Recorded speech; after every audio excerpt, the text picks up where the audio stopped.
Yo, what's up mga bossing? Welcome back sa aking YouTube channel. So, meron tayong share sa inyo kung paano magpalit ng chain guide dito sa Mio Sport. So, ayan mga bossing, oh, kita nyo naman yung kanyang chain guide. So, papalitan na natin yan. So, itong motor na to, in-overhaul ko, gawa nga nung ayan yung block nyo. Laging nag-overheat. Naninira ng block, kumapakat sa piston. Pakat yung piston sa block niya, ayan. So, nung binuksan ko yan mga bossing, wala ito. Itong kanyang oil strainer. So, in-overhaul natin. So, share ko lang to kung paano magpalit ng kanyang chain guide. So, tara, simulan na natin. So, ayan mga bossing, tinanggal ko na yung kanyang pulley set. Ito. So, mali natanggalin yan. Meron na siyang bolt dito na ito, 17mm. So, nandito yan. Tanggalin nyo lang yan. Maalis na ito kanyang drive phase. Saka yung kanyang pulley set. Ayan. So, itong Bendex, nandito rin yan mga bossing. Ayan, tinanggal na natin. Ayan. So, tsaka itong kanyang lock ito sa kanyang starter gear. Ito. Naglagpay washer. Ayan, may washer dyan magkabila mga bossing ha. Ayan, dito galing yan. Dito. Ayan o. Diyan nakalagay yan, tinanggal ko. So, papakita ko lang kung paano palitan to. Ito kanyang chain guide. So, alisin natin to. Meron siyang ayan o, circlip. Yan, so tanggalin muna natin yan bago maalis to. So yan mga bossing, tinanggal ko sa kanyang oil seal. Ayan, medyo nahihirapan ako kasi maliit yung butas ng kanyang circlip. Yan, kaya tinanggal ko muna tong kanyang oil seal. So susungkitin muna ng flat screw yan. Yan, para medyo maluwag. Ngayon nakalisin natin ang circlip.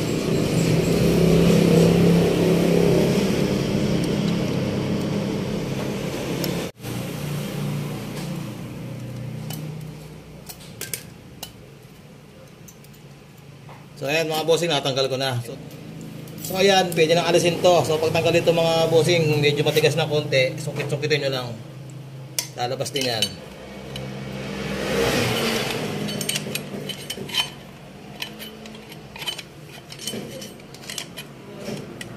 Huwag nga naman kayo deng.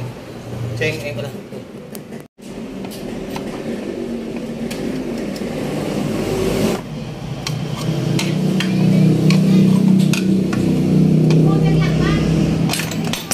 Ayan mga bossing, natanggal na natin.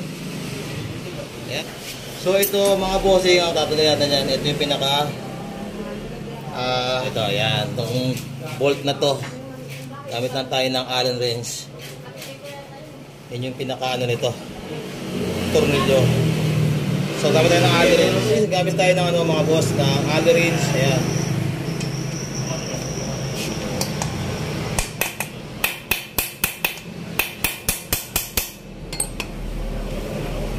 Tayo ng 8 socket.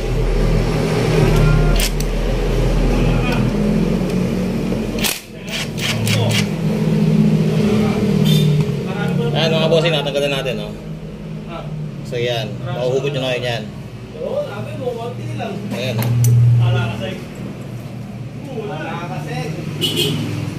So yung bago, palit natin. So ito yung bagong papalit natin mga boss. Ito yung luma nyo. Ayan.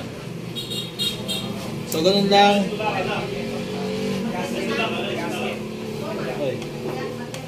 Ipalit natin mga boss. Ayan. Nakita mo yung mga bagong bilihan sa ngayon boss? Yung sa Bulacan? Oo. Nakita mo? Ayan.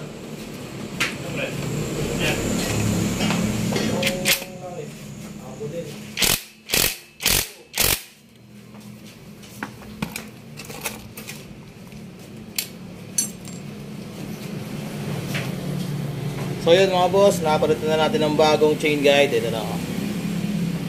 Ito yung luma niya. So ibalik na natin yung dating ating pinagtanggal. So linisin muna natin to para hindi tayo mahirapan susunod. Mas mainam kung lagyan ng kanyang konting grasa para dumulas-dulas siya.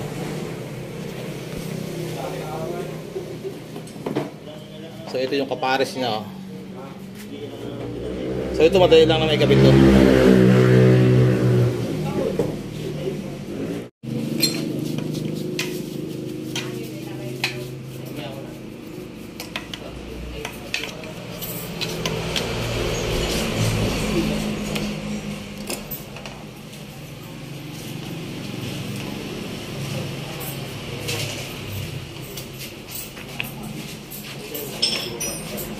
Ha?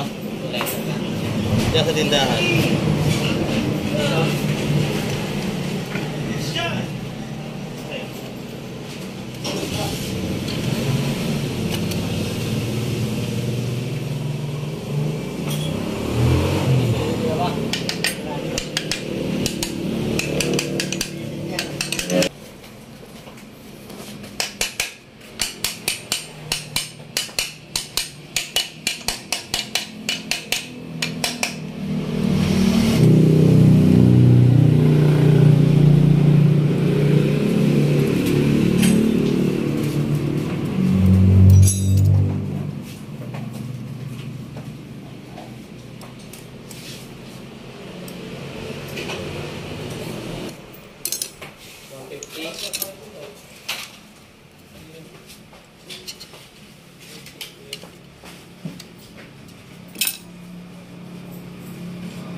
Yes, ako na.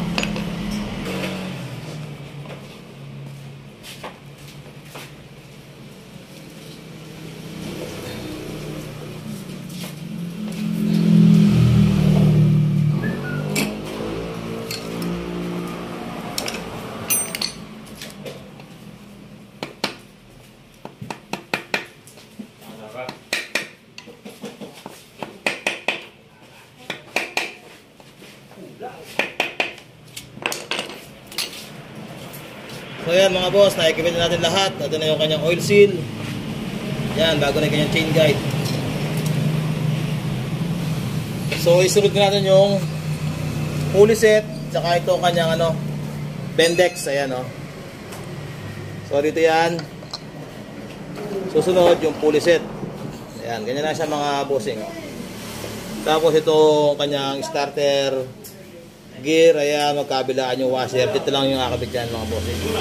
So hindi ko na tayo kakabit kasi meron pa akong gagawin dito. Pinakita ko na kung paano magpalit ng chain guide. Ayan. So marami pa kasi yung gagawin dito, kaya hanggang dito lang mga bossing. Ayan yung lock. So ganda ng mga bossing kung paano magpalit ng chain guide ng Mio Sporty. So yun, maraming salamat sa suporta. Ingat palagi and God bless mga boss.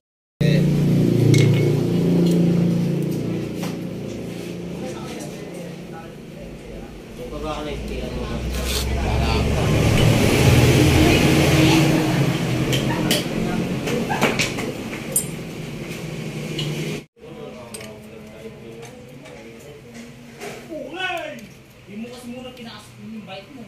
Binili.